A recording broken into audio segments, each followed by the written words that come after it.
Welcome to our college briefing program, folks. Today, we've got a lineup that's as diverse as it is intriguing. First up, we're paying tribute to Werner Spitz, a forensic pathologist whose work on some of the most high-profile cases in history, including the assassinations of JFK and Martin Luther King, has left an indelible mark on the field. His passing at the age of 97 marks the end of an era for forensic pathology. Next, we're diving into the complex world of American protests. It's a fascinating look at how the nation grapples with the right to protest versus the inconvenience and sometimes, the darker turns these protests take. And if that's not enough to get your brain ticking, we're also shedding light on a dire situation across the pond, the mental health crisis crushing British teachers.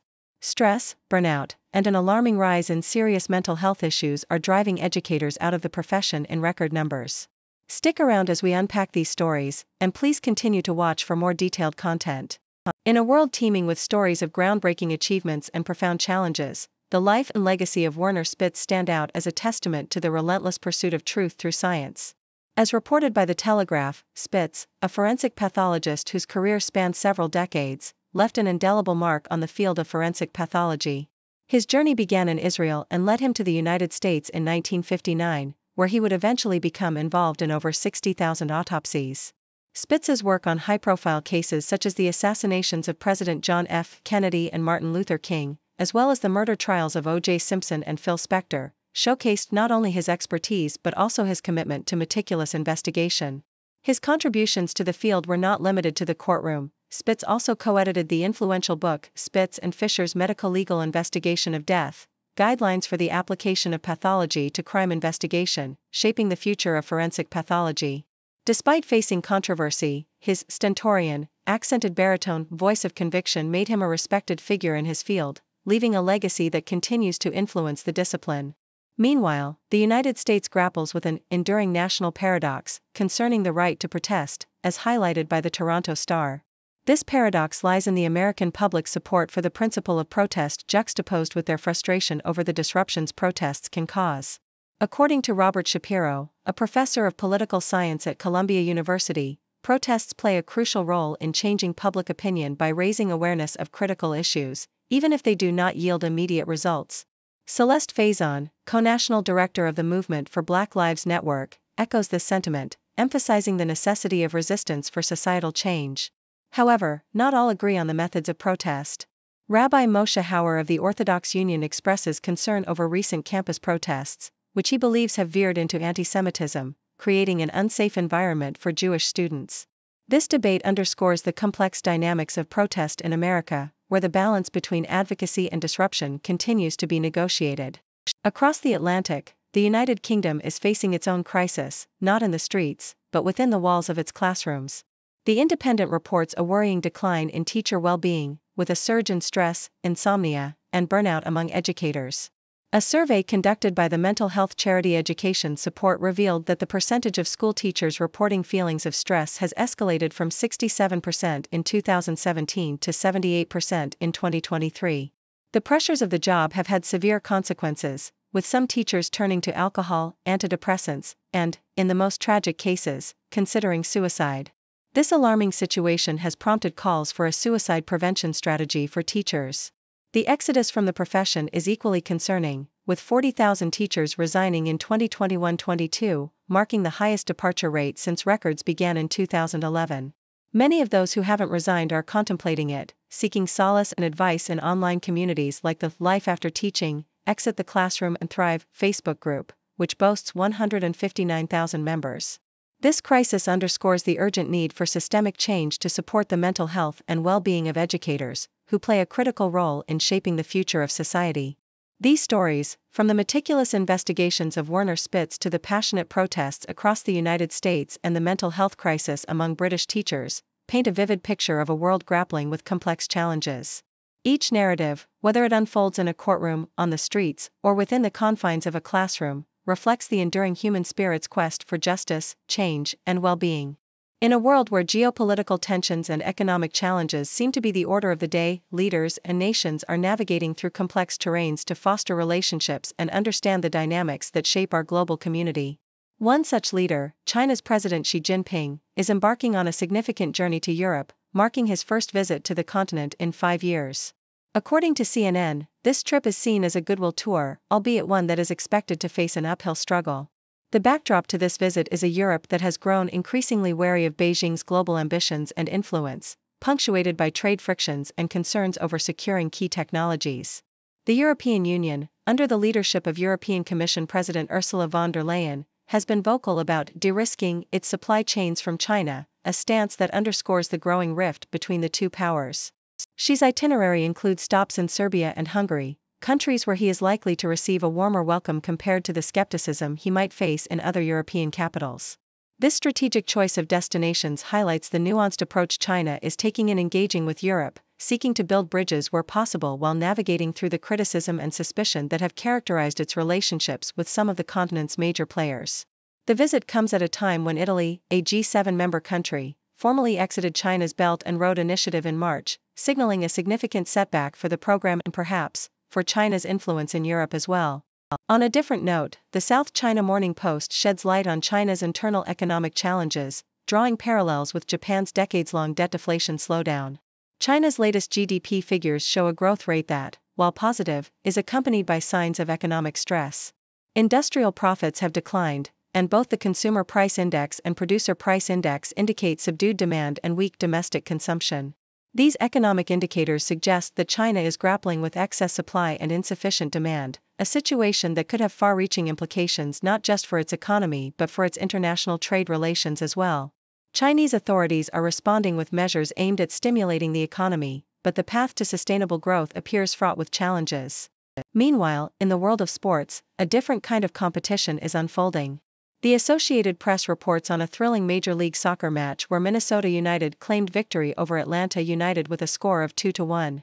Kervin Arriaga and Tani Aluwasiai emerged as the heroes for Minnesota United, scoring the crucial goals that secured their team's win. This victory is part of a winning streak that has seen Minnesota United climb closer to the top of the Western Conference standings. On the other hand, Atlanta United's loss adds to a winless month of April, highlighting the ups and downs that are part and parcel of the competitive spirit of sports. From the corridors of power in Europe and the economic challenges in China to the football fields of Major League Soccer, these stories reflect the diverse and dynamic nature of our global society. Whether it's navigating geopolitical landscapes, addressing economic downturns, or celebrating the thrill of sports, the common thread is the pursuit of goals, the challenges faced along the way, and the strategies employed to overcome them.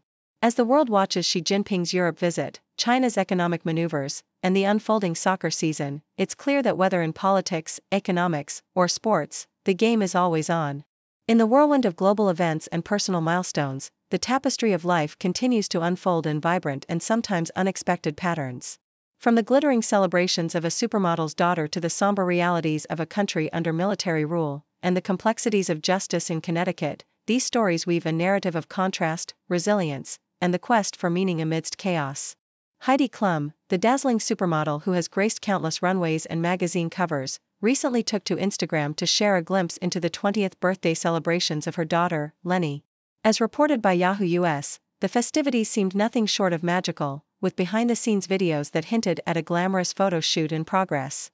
Klum, who turned 50, expressed a sentiment familiar to many parents watching their children grow up: time flies.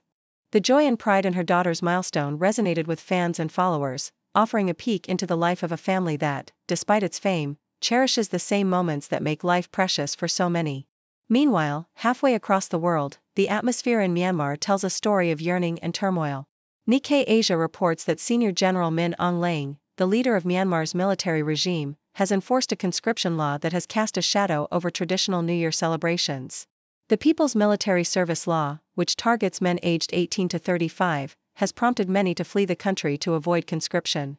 This move by the military, which has been responsible for the deaths of an estimated 4,900 civilians since seizing power in February 2021, underscores the ongoing struggle for freedom and acceptance in a nation gripped by conflict. The contrast between the celebratory atmosphere of Lenny Klum's birthday and the oppressive mood in Myanmar is stark, highlighting the diverse experiences that define our world. Back in the United States, the state of Connecticut grapples with its own set of challenges, particularly in the realm of justice and gun control. Yahoo US sheds light on the case of Frank Jurgjaj, who was arrested in connection with the shooting death of 17-year-old Ron Ford in New London. Jurjaj faced multiple charges, including carrying a pistol without a permit and tampering with physical evidence. This incident raises questions about the effectiveness of prosecuting gun offenders in Connecticut, with prosecutors arguing that statistics don't tell the whole story. The complexities of the legal system, and the efforts to navigate it in pursuit of justice, reflect the broader challenges faced by communities across the country in addressing gun violence. These stories, though vastly different in their settings and subjects, share a common thread: the human experience in all its complexity. From the glittering celebrations of a young woman stepping into adulthood, to the oppressive atmosphere of a country struggling under military rule, and the pursuit of justice in the face of tragedy, each narrative offers a window into the joys, challenges, and resilience that define our shared journey. As we navigate these contrasting realities, the stories of individuals like Lenny Klum, the people of Myanmar, and the victims and families affected by gun violence remind us of the diverse tapestry of life that continues to unfold around us.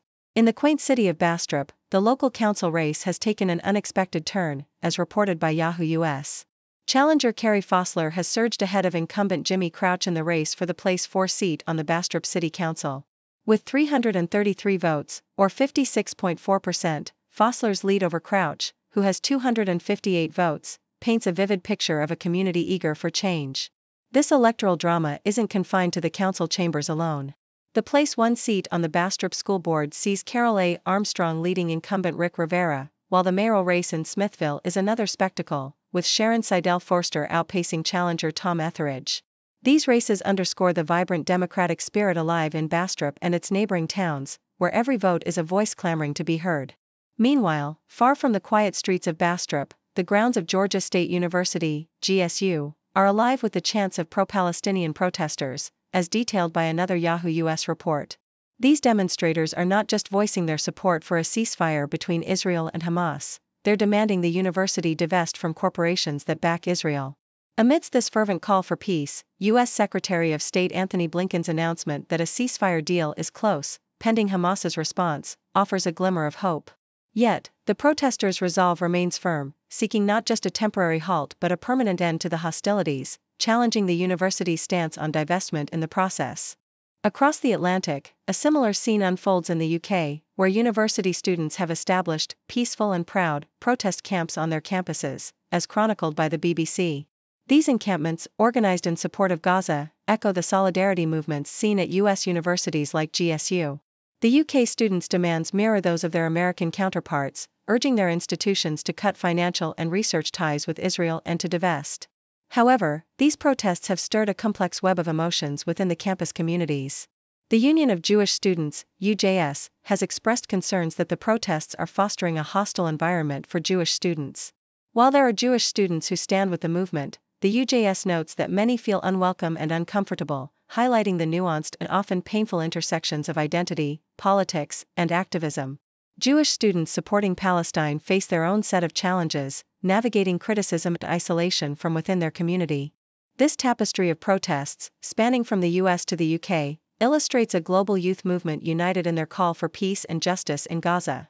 Despite the geographical distance, the parallels between the protests at GSU and UK universities are striking, showcasing a shared commitment to challenging institutional support for Israel and advocating for a ceasefire. Yet, these movements also reveal the complexities of campus activism, where the pursuit of social justice intersects with the personal identities and experiences of those involved. As these protests continue to unfold, they not only reflect the students' dedication to their causes but also the broader challenges of navigating activism in diverse and often divided communities. In the serene yet vibrant halls of academia, where the pursuit of knowledge and the promise of a brighter future intertwine, a wave of pro-Palestinian protests has swept over more than 130 U.S. college campuses, leaving a trail of disruption in its wake. As reported by the BBC, these protests have not only marked the landscape with encampments and police raids but have also led to the arrests of several students. For many seniors, the culmination of their academic journey has been overshadowed by the chaos, transforming what should have been a period of celebration and reflection into a time of stress and uncertainty. The COVID-19 pandemic had already taken a toll on their college experience, robbing them of the joys of a traditional graduation ceremony. Now, as they stand on the precipice of a new chapter in their lives, they are met with an environment that is both unsafe and distracting, complicating their final exams and restricting access to essential academic resources like libraries. Across the globe, in the pristine waters of Shark Bay, Western Australia, another pressing issue looms, as highlighted by the Australian Broadcasting Corporation.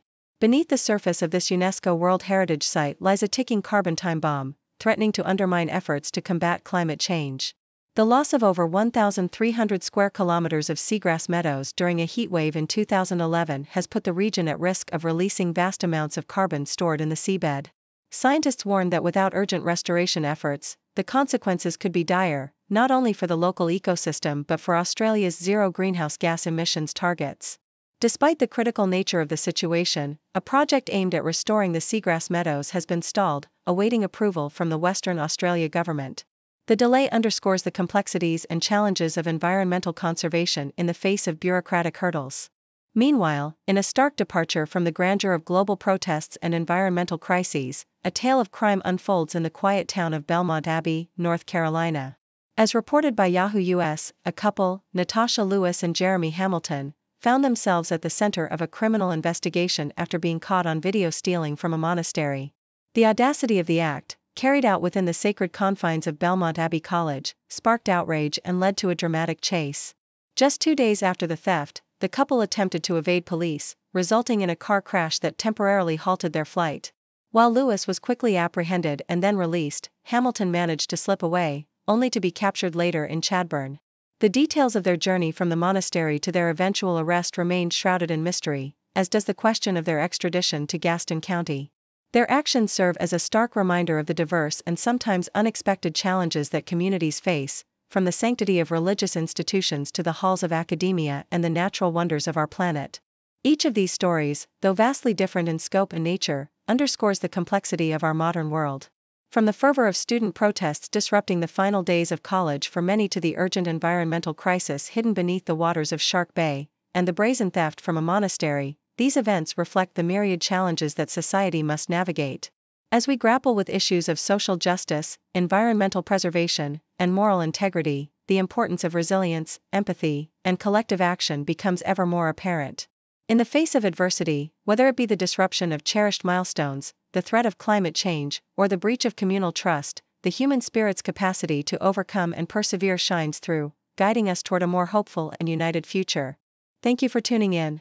The content above showcases the latest briefing reports and analytical synopses, thoughtfully curated by the 6Do team. These insights stem from a wide array of reputable media outlets, think tanks, government sources, and specialized experts worldwide. We encourage you to explore these sources for a comprehensive perspective. Keep in mind that while the content may not always align with the official standpoint of 6Do Brief, it's not meant to be taken as absolute directives for decision-making. Comprising seasoned media professionals, learned scholars, and accomplished scientists, the 6Do team embodies a trailblazing, fully independent media entity. To customize 6Do Brief to meet your professional needs, you have the option to subscribe to a diverse array of briefings on our website, 6dobrief.com. Regardless of your location, you can conveniently receive 6Do Brief via email.